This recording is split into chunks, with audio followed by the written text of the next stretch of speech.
कोण आहे?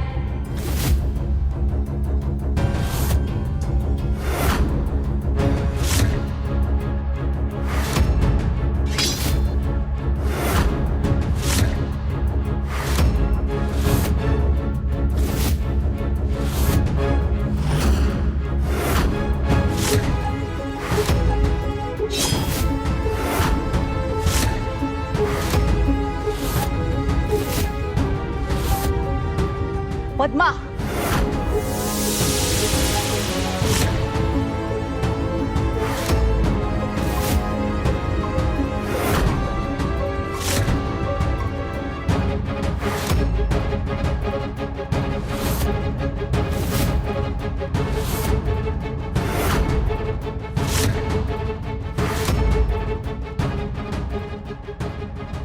देवी सध्या विश्राम करत आहेत.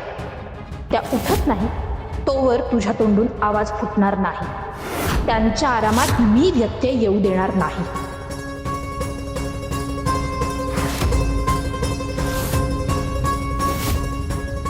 असं आहे होय. बर, मग आवाज करण्याची गरजच नाही. आवाज न करताच तुझ्या देवीला कायमचा आराम मिळवून द्यायला आलो आहोत आम्ही. देवींना इजा करण्याचा विचारही करू नकोस. त्याआधी तुला माझ्याशी लढावं लागेल.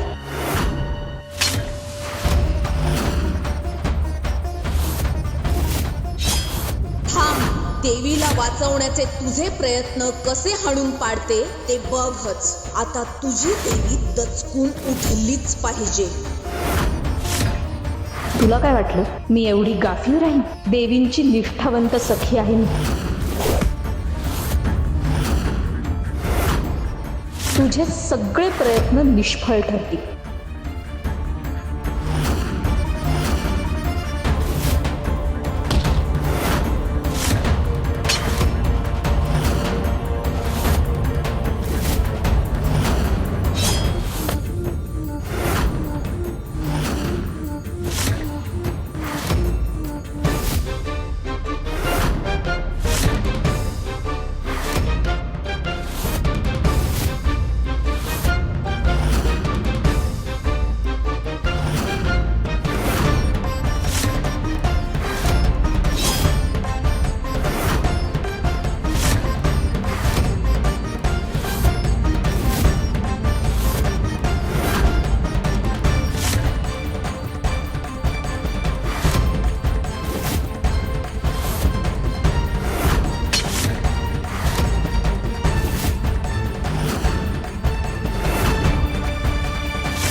या समयी आम्हाला इथे का पाचारण केलंय?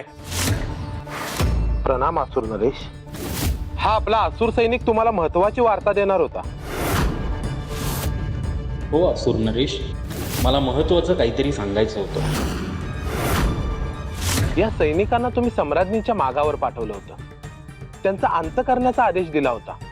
हा आणि याच्या समवेत अजून एक असुर सैनिक ते कार्य करायला गेले होते. मग काय झालं त्या कार्याचं?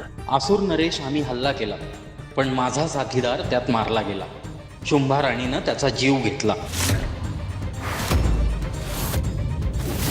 मला संशय आला होताच की असं काहीतरी घडेल. केवळ 2 सैनिक पाठवण्याऐवजी संपूर्ण सैन्य पाठवायला हवं होतं. आणि तू तुझे प्राण वाचवून इथे पळून आलास. नाही असुर नरेश, माझ्या साथीदाराचा त्यांनी जीव घेतला, पण त्याआधी आम्ही दोघांनी केलेल्या हल्ल्यात शुंभा राणींचाही जीव गेला.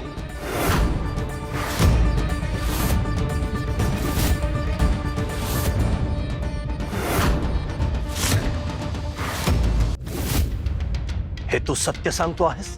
होय असुर नरेश, माझ्या साथीदारानं त्याची कामगिरी पूर्ण करून जीव सोडला.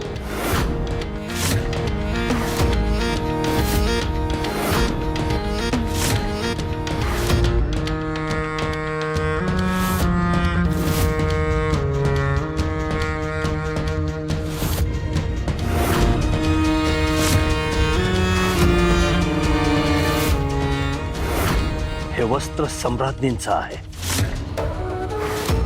होय असुर नरेश, या पेटीत त्यांचं काळीजही घेऊन आलो.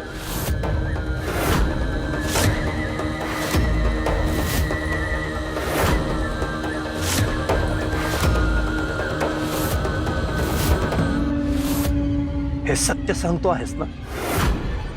स्वतःला वाचवण्यासाठी जर असत्य सांगत असशील तर या क्षणी तुझे प्राण घेऊ आम्ही स्वतःच्या हाताने.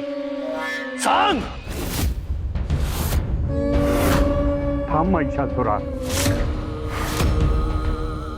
त्याच्या कथनामध्ये किती तथ्य आहे ते मी पाहतो.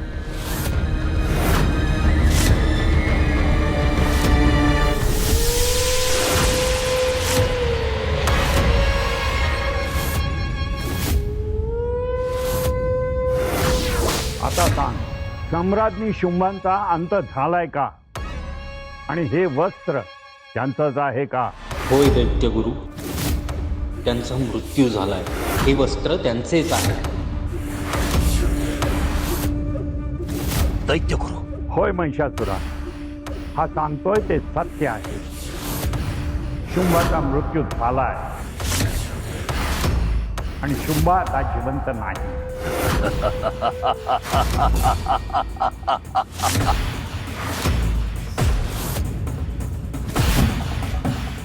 दैत्यगुरु, आमच्या मार्गातला सगळ्यात मोठा अडथळा, आमच्या आयुष्यातलं नष्टचर्य संपलं. आता केवळ उत्कर्ष होईल. आमच्या विरुद्ध जाणाऱ्या पहिल्या व्यक्तीचा अंत झाला. आता विजय केवळ आमचा असेल, असुर कुळाचा असेल, असुर नरेश महिषासुराचा असेल.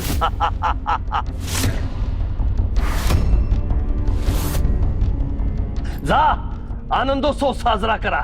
संपूर्ण भूलोकात विजयोत्सव होऊ द्या. हत्तीवरून मिष्टान्न वाटा.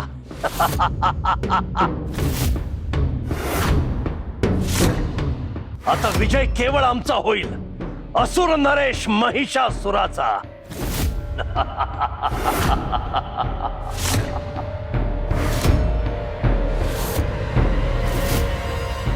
ही आमची प्रिय योगिनी आहे.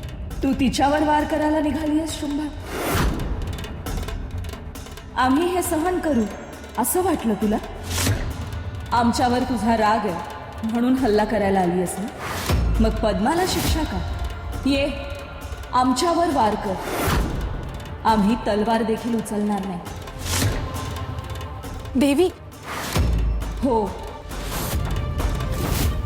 शुंभा, जर तुझा राग योग्य असेल तर आमच्यावर वार करू शकशील तू. तुझ्या या असल्या खेळींना आम्ही घाबरणार नाही आहोत. घे, हा वार झेलून दाखव.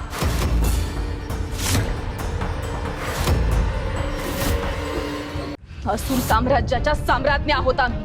आमचा महाल सोडून आम्हाला इथं यावं लागलं,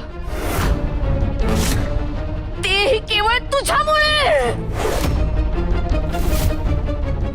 आमचे पती असुर नरेश महिषासुर आमच्यापासून दूर झाले, ते तुझ्यामुळे. त्यांच्या मनात सतत तू असतेस. आमची ते जराही पर्वा करत नाही. त्यांच्या दृष्टी समोर आम्ही नको आहोत, हे तुझ्यामुळे. तुझ्यामुळे आमचा संसार उद्ध्वस्त झाला.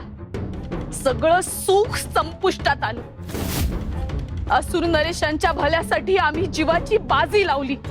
त्यांच्यावरती मनापासून निस्सीम प्रेम केलं. असुर कुळासाठी जितकं शक्य आहे तितकं सगळं केलं आम्ही. परंतु तरी सुद्धा असुर नरेशांनी आम्हाला दूर लोटलं केवळ तुझ्यामुळे. तुझ्यामुळे असुर नरेशांनी आमच्या हत्येसाठी मारेकरी पाठवले. हे सगळं घडलंय तुझ्यामुळे. तुझ्यामुळे हे सगळं घडलंय तुझ्यामुळे.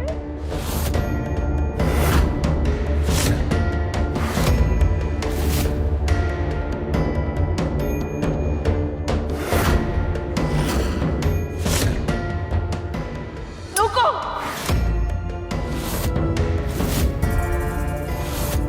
आम्हाला तुझ्या मायेची गरज नाहीये.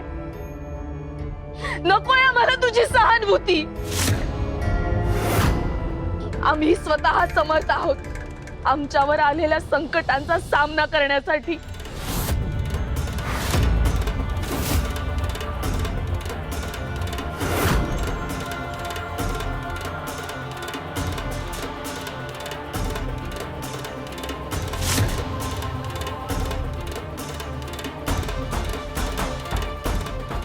रडू नको शुंभा. तू साम्राज्ञी आहेस. एका साम्राज्ञीने रडून कसं चालेल? मग काय करू? आमचे पती असुर नरेश महिषासूर आम्हाला सर्वात प्रिय आहेत. जीवापाड प्रेम केले आम्ही त्यांच्यावरती, पण त्यांनी कधीच आमच्यावरती प्रेम केलं नाही. सतत आमच्यामध्ये त्यांना दोष दिसतात, सतत आमच्या चुका काढतात ते. आम्ही खूप सहन केलंय. हे आयुष्य आम्हाला व्यर्थ वाटायला लागले. आता आम्हाला आमचा क्रोध कुठेतरी व्यक्त करायचा होता. असं वाटत होतं की तुला मारून तरी आमच्या जीवाला बरं वाटेल, आमच्या जीवाची तगमग शांत होईल. पण आता आम्हाला समजलंय आमच्या त्रासाचं मूळ तू नाहीयेस, तर आम्ही स्वतः आहोत. मग आम्ही स्वतःला संपवलं तर हे सगळं संपेल का? नाही शुंभा, हा त्याच्यावरचा उपाय नाही.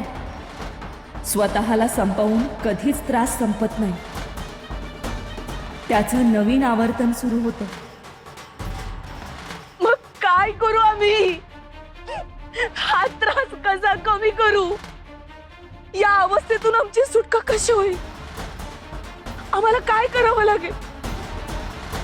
काही समजत नाहीये आम्हाला.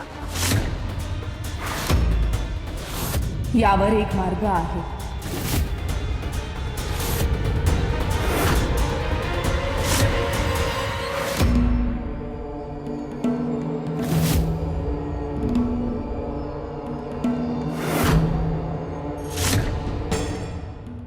प्रदीर्घ काळानंतर आपल्याला मूळ शक्तिशाली रूपामध्ये पाहून आम्हाला अत्यंतिक आनंद होत आहे.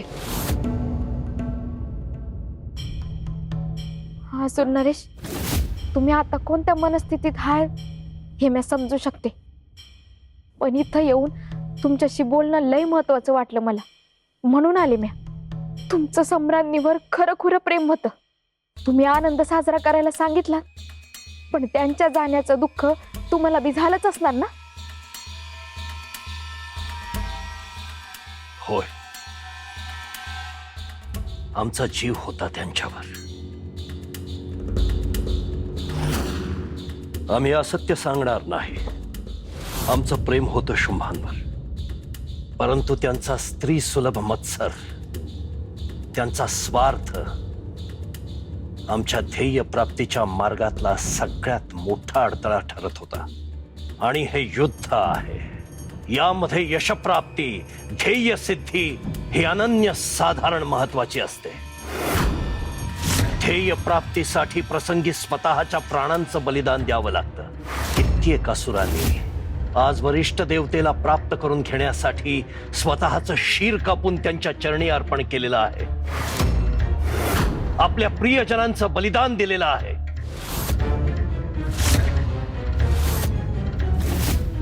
आणि आम्हालाही आमच्या ध्येय प्राप्तीसाठी हे करणं आवश्यक वाटलं. सम्राज्ञींचे सगळे निर्णय अयोग्य होते आणि त्यांना थांबवणं आम्हालाही शक्य होत नव्हतं. युद्ध सुरू झाल्यानंतर त्यांचे निर्णय अयोग्य ठरले असते, आमचा विश्वासघात त्यांनी केला असता, तर असुरांचा पराभव झाला असता. असुर कुळाची न भूतो न भविष्यती अशी मानहानी झाली असती आणि आम्ही ते कधीही सहन करणार नाही. हो, पण या परिस्थितीत शुंभाच्या परिवाराची काही कल्पना केली आहेस का? तिचे बंधू शुंभ आणि निशुंभ हे अतिपराक्रमी आहेत. त्यांची प्रतिक्रिया काय येईल याची तुला कल्पना आहे का?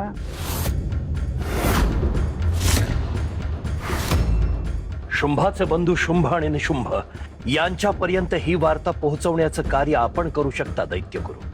आपण स्वतः जा, तिच्या बंधूंना भेटा आणि त्यांना सांगा की सम्राज्ञी शुंभा या असुर नरेश महिषासुरांचा विश्वासघात करत होत्या, असुर कुळासाठी अहितकारक असे निर्णय घेत होत्या आणि त्यामुळे असुर न्यायानुसार सम्राज्ञी शुंभाना योग्य ते शासन करणं अत्यावश्यक झालं होतं. अरे पण दैत्यगुरु, सम्राज्ञी शुंभा यांचा विषय आमच्या दृष्टीनं संपलेला आहे आणि आपणही त्यातच अडकून पडू नये अशी आपल्याला विनंती आहे. तुळजाच्या विरुद्ध नवी खेळी काय करता येईल याचा विचार आपण करायला हवा आणि त्या दृष्टीने पावलंही टाकायला हवीत. हो ना दैत्यगुरु? ठीक आहे, जशी तुझी इच्छा. पण नुकतीच एक वार्ता मला समजलेली आहे, ती मी तुला सांगू इच्छितो. तुळजाचा शक्ती क्षय झालेला आहे आणि ती गेलेली शक्ती वृद्धी करण्याचा प्रयत्न करत आहे आणि या संधीचा लाभ घेऊन आपण तिच्या गावावर लवकरात लवकर हल्ला करायला हवा. नेमकी काय कल्पना आहे आपल्या मनात? हल्ला करायचा, पण हल्ला खूप मोठा नसावा, अगदी क्षुल्लक स्वरूपाचा, की ज्यामुळे आपल्याला तुळजाचा किती शक्ती क्षय झालेला आहे हे समजेल आणि त्याचाच अंदाज घेण्यासाठी हा हल्ला आवश्यक आहे.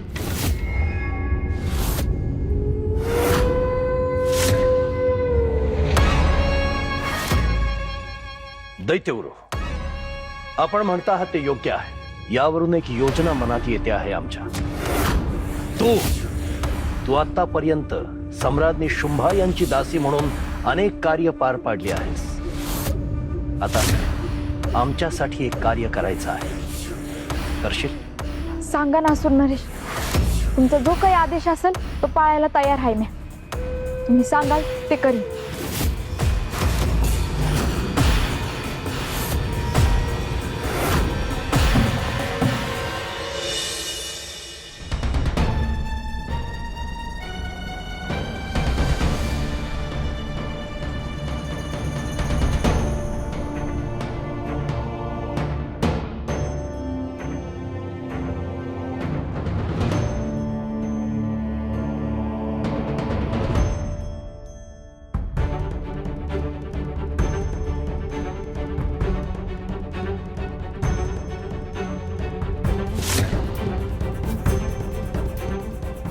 तुळजा, कोणता उपाय सुचवणार आहेस तू? आमच्या मनामध्ये जो दाह निर्माण झालाय त्यावर काय उपाय आहे? तुला होणाऱ्या त्रासावर स्वतःचा विनाश हा उपाय नाही. त्याऐवजी तू तुझ्यातल्या मीपणाचा नाश कर, स्वतःला ओळखण्याचा प्रयत्न कर. तुला हा त्रास होतोय कारण तू बाहेरून कशाची तरी आशा करतीयस. जे तुझ्या आत आहे ते बाहेर शोधतीयस. आपल्यावर कोणीतरी प्रेम करणं ही अपेक्षा ठेवणं चुकीचं आहे का? अजिबात नाही.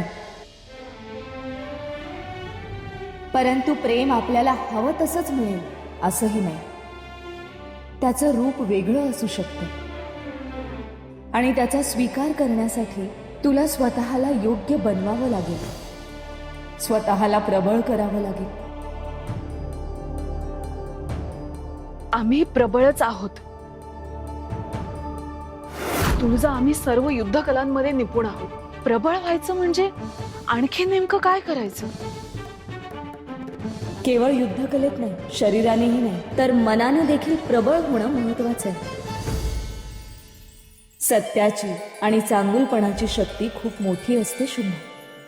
तू ती शक्ती मिळवलीस तर तुला सगळीकडेच प्रेम दिसेल, कारण त्याचा उगम तुझ्या आतून होत असेल. मान्य. पण तुळजा, आम्ही असुर आहोत. आम्ही अंतर्बाह्य नाही बदलू शकत. योग्य भावना असेल तर दगडातूनही पाणी झिरपतं. असुर आणि देव हे एकाच पित्याचे पुत्र आहेत. आपण नक्की कोणते गुण निवडतो ह्यावर आपली वर्तणूक आणि अस्तित्व ठरतं. ह्याचा विचार कर. रात्र खूप झाली आहे, आराम कर. आपण उद्या बोलूया. पद्मा, यांना वेगळ्या शयनकक्षात घेऊन जा. त्यांना आणखी काय हवं नको ते विचार आणि तशी व्यवस्था कर.